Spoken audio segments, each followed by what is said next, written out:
we're going to be covering the best practices for securing remote management on Zyxel firewalls.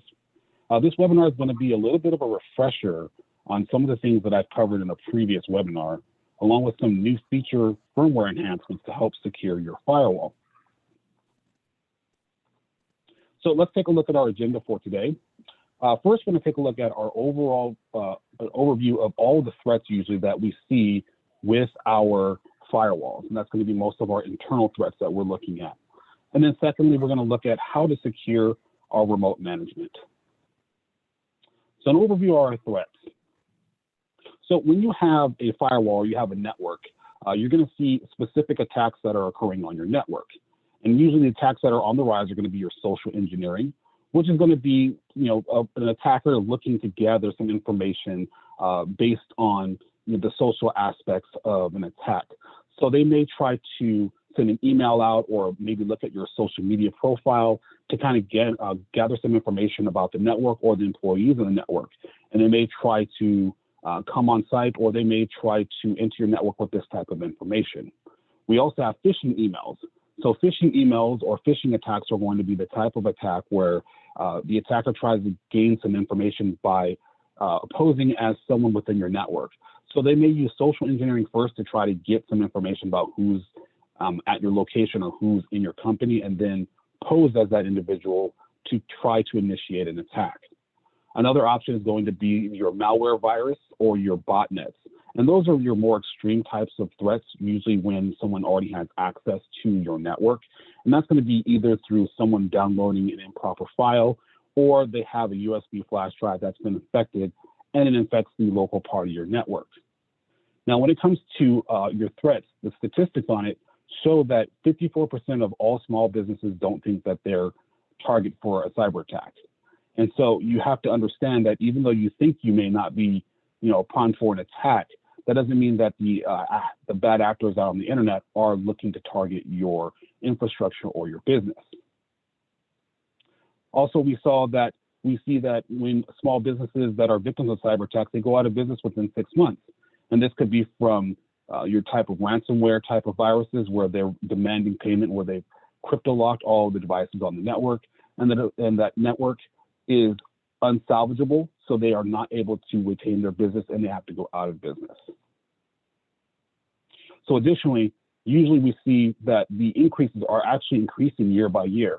So in the last year, we saw a 424% increase in small business cyber attack breaches. So that's a huge number to keep in mind and consideration. And then finally, usually every 39 seconds, there's a hacker attack trying to breach someone's network. So it's kind of a wild number to think about, every 39 seconds. That's almost a little bit over half a minute. So there's someone trying to probe different networks out there on the internet to try to gain access. So within Zyxel, we do have different types of security options. We team up with McAfee, WebRoot, Lastline, Trend Micro, and Bitdefender to protect the internal part of your network. So when traffic's coming in, you're protected based off of these signature-based UTM services. We have our antivirus, we have our content filtering, which will content filter based on host name and the content that you're trying to access. We have layer 7 application intelligence, that's going to be our application patrol. And then we have geo enforcer, which is our geo IP, where you can block specific countries or regions based on their subnet. When it comes to our ATP, though, we have our machine learning and sandboxing feature, which will use machine learning to kind of learn what the attack is. So with our ATP, we have signatures that are on the device to look for malware threats. And if that malware signature is not detected and the file looks suspicious, it sends the file to the cloud to be analyzed to determine what it does, and it creates a signature on the fly. We also have our botnet and malware blocker, again, our IDP, and then we have our reputation filter. So all of these things are great for the internal part of your network. But how do you protect the firewall itself? Well, usually with our firewalls, and most people when they manage them, they use remote management. By using remote management, they end up exposing port 443 to the world. And by doing that, you've exposed the GUI to the outside world. And in doing so, bad actors can use many tools to try to log into the firewall. Once they gain access to your firewall, they can pretty much dictate what happens to the traffic in the local network. They can create VPNs to connect to other networks, or they can do any type of packet sniffing that they want on that particular network. So let's talk about how we secure the remote management. Well, first off, in ZLD 5.02, we've added a new feature called the security audit. So when you log into the firewall, the device will check for all open management ports. You'll have the choice to either allow or turn off remote management for the firewall. You can also change your SSL VPN ports as well. So taking a look at your WAN port, you can change the WAN port's port number. So if you don't want to use 443, you can use a different port like 8005, 4443, 8843. You can choose whatever port number you like. Additionally, you can now create a whitelist right here in the security audit. So previously, if you wanted to change the port on the firewall, you had to go into the WW section for the remote management, change the port, and then you had to create a firewall rule in order to allow that port access for remote management. Here with the security audit, it'll automatically do those things for you. It'll change the port, and then it'll automatically create the firewall rule for that port. Secondly, you can create an ACL whitelist. So this means that you can lock down the device to a specific address. So if you are administering someone else's network for remote management, and you're coming from the same local IP address from your home, you can put that IP address in as a trusted source. So you can put up to 3 trusted sources in your whitelist to allow those particular IP addresses to have access to the firewall. Additionally, if you're using SSL VPN, you can do something very similar. You can change the port for the SSL VPN so that when you use our Secu extender to connect to the firewall, you will put in the host name, colon, and then the port number if it's anything other than 443. What we've also done is we've built in the GeoIP filter. So this was a previous license option, but now we've included GeoIP for free in 5.0.2. So when you set up your trusted region, you can go down the drop-down list and you can select a specific region to allow access for the VPN.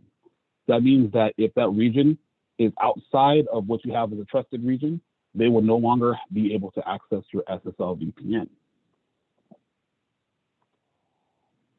Another thing you can do for securing your network is setting up an address lockout. So with an address lockout, by default, there's a maximum retry count of 5. This means that if you were to get to the GUI and try to enter in an IP or enter in a username and password and it's wrong, after the 5th time, that IP address will then be locked out. At that point, they'll still be able to reach the GUI. However, they won't be able to make any further attempts to enter in the credentials for at least 30 minutes. And you can see you can adjust the retry count and the lockout period up and down as needed.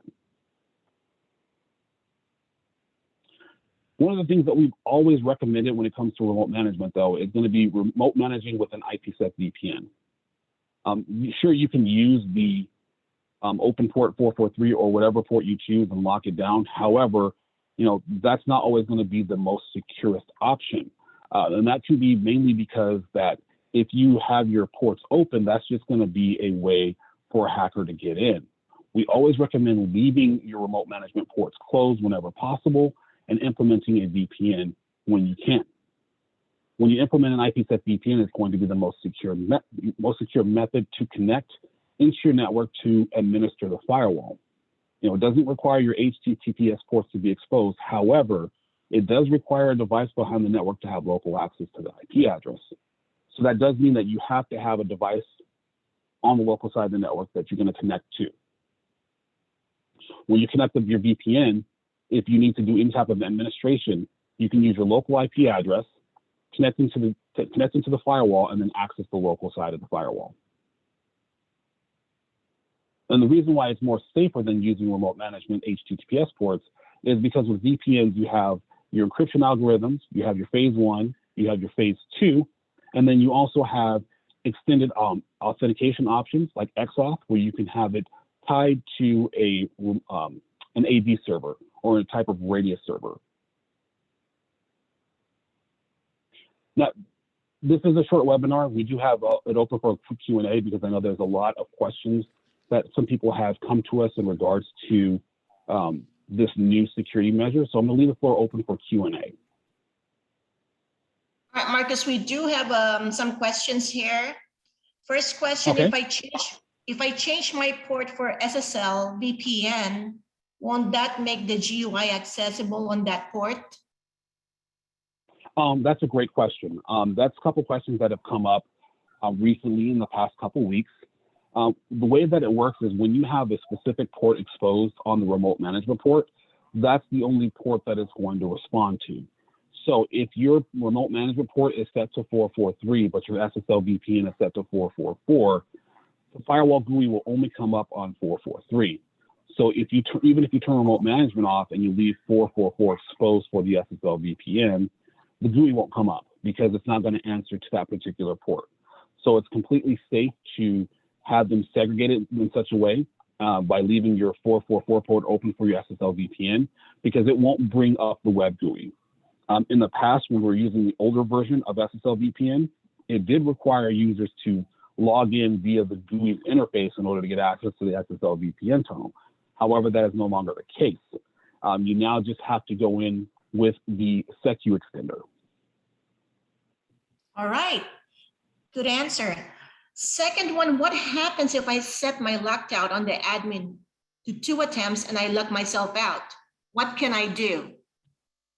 Okay, so the mechanism for the lockout works thusly. So if you were to set the mechanism too low, if you set the timer value too low and you lock yourself out after 2 tries, that basically means that lockout period is going to be 30 minutes. The only way to get back into the device to clear out your IP address is going to be to reboot the firewall. So if you're locked out and you need to get back in, you have to have somebody reboot the firewall in order to clear your IP address out. Otherwise, you have to wait the full time for the lockout period. So by default, it is 30 minutes. You can adjust it up to 65,000 minutes. So that's pretty extreme if you want to go that route.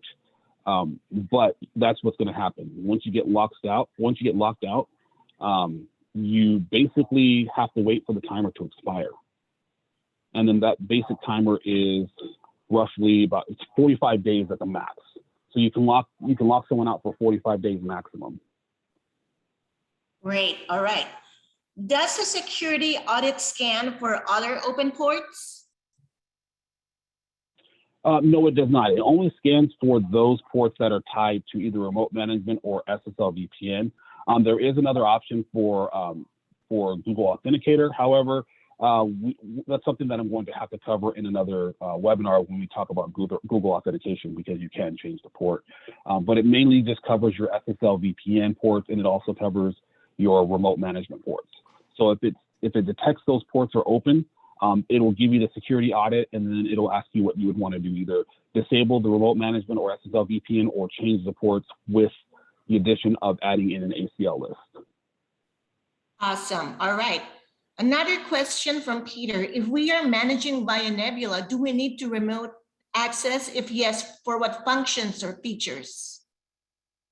No, actually you don't. So if you're going to use the USG Flex and put it into Nebula, you don't really need to have remote management enabled.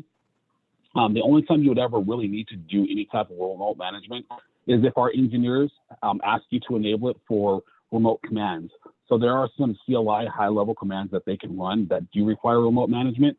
However, you don't really need to have it on. By default, when you put Nebula or USG Flex and later on next month the ATP into Nebula, the remote management's turned off because it's already being managed in Nebula. Within Nebula itself, you can create a whitelist to only have specific IP addresses be able to administer through Nebula.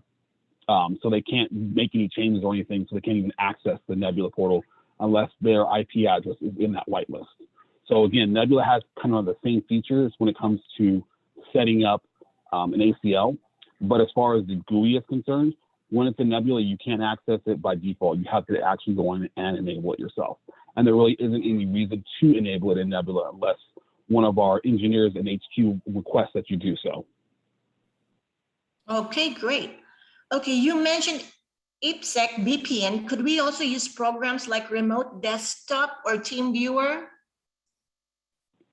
You can, but I would highly recommend that you not use RDP for remote desktop, because again, you're just creating, you're exposing 3389, and a lot of attackers will try to scan for remote desktop ports.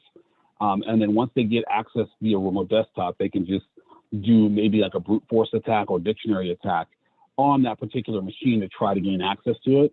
And once they have access to that machine, they will be able to access other devices on the network, including the firewall, if they have the login information. But they'll already be on the network, and they can propagate any type of virus or sideload any type of malware and then have it propagate the network. As far as TeamViewer is concerned, I know that TeamViewer did have an issue or a program like TeamViewer where I guess their certificates weren't updated, and someone was able to get into a water treatment plant and do some pretty nasty things. So at best, you probably want to use IPsec VPN whenever you can. Okay, great answer. All right, the second question, when will ATP be Nebula accessible? Great question.